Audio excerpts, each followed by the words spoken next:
Should I start? So there are different views. For instance, the U.S. formal announcement to withdraw its forces by August 31st impacted the morale of the Afghan forces. Some former Afghan military officials say that senior commanders in various provinces surrendered to the Taliban without fighting.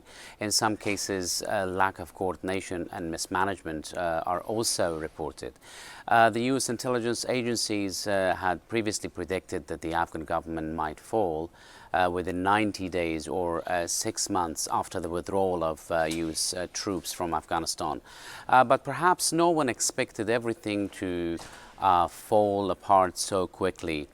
Currently, there is resistance against the Taliban only in the northern province of Panjshir, led by several figures, including Ahmad Massoud, son of Ahmad Shah Massoud. The majority of the population in Afghanistan are ordinary people, of course, who are tired of war and only want a ceasefire, security and peace. In Afghanistan, there are no official polls yet to show the percentage of support for the Taliban overall. One cannot say that the Taliban have no support in the country, but it's also true that tens of thousands of people want to flee for fear of the Taliban.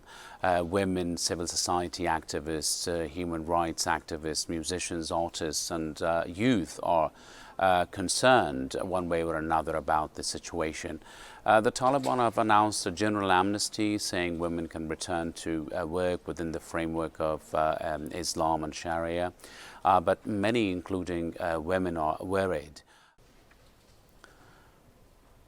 Well, the Taliban keep saying so. Some say security has been relatively restored and there are no explosions or suicide attacks reported. But some are still skeptical. For example, some media owners in several provinces told us that their programs were restricted. For example, music and entertainment programs were reduced and religious programs were added or increased.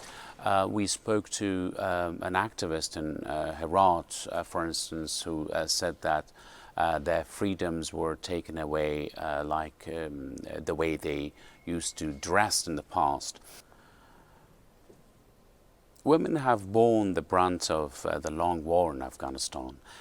In the last 20 years, women have achieved a lot. They have worked as ministers, ambassadors and members of parliament. They have made tremendous achievements in all walks of life, including sports, music and art. Now they are worried. There are different stories coming from the country. But given their memories of the Taliban rule in the 1990s, they're worried and distrustful of what the Taliban are saying now. In those years, girls and women could not work outside the home and were mainly deprived of going to school and universities. Life has not returned to normal since the Taliban have been in control of Kabul in the past several days. There's currently a power vacuum. There is no government in place yet. Only small shops are open. One of the major problems is the closure of banks. People do not have money. A resident of Kabul, for example, told us that she did not receive her monthly salary and that she had to eat only bread. Many educational institutions are closed. People are complaining about rising food prices. The Taliban have said the banks will open on August 25, but that's to be seen. Tens of thousands are leaving. The U.S. officials say that in the past 10 days, nearly 80,000 people have been evacuated from Kabul airport. For the time being, the main international airport in Kabul is functioning. Mostly military planes evacuate people. Land travel is relatively limited, but those who have legal documents can travel by car, for example, to Pakistan.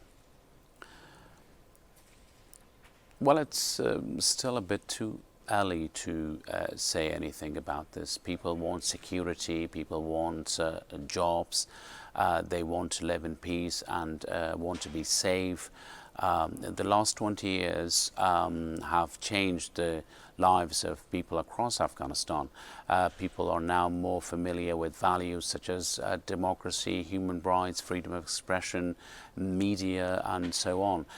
In general, they want these values to be preserved. Now some say that there's security to some extent, and that there are no explosions or suicide attacks in the past 10 days since the Taliban have been in control of Kabul, but people are complaining about drought, unemployment, joblessness, price hikes, and hunger. The Taliban insist on Sharia law. These rules have remained unchanged, but their interpretation is, of course, different. In the second half of the 1990s, for example, the Taliban enforced a strict Sharia law. For example, they would cut off the hands of thieves, and the implementation of these laws was mostly the responsibility of a specific institution called Promotion of Virtue and Prevention of Vice. At that time, men had to grow long beards, women had to leave the house without a legal guardian. Young people were deprived of any kind of entertainment, such as going to the cinema, watching TV, and even playing traditional games such as flying kites and playing marbles. Afghan government officials have accused Pakistan of supporting the Taliban, but Islamabad keeps rejecting such allegations. There are many questions about the source of the Taliban's funding. An exclusive NATO report obtained by RFRL in 2020, for instance, said that the Taliban has expanded its financial power in recent years through increased profits from according to report, illicit drug trade, illegal mining, and exports. The report estimated that the group earned $1.6 billion in its last financial year ending in March 2020. Many now want to flee Afghanistan. Some have already left, both ordinary people and senior officials, including Afghan President Ashraf Ghani.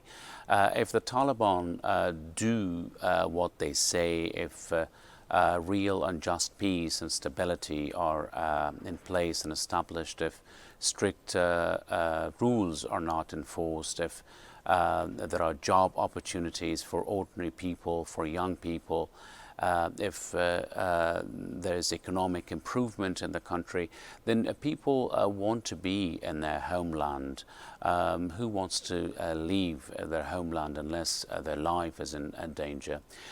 People are waiting to see what happens next.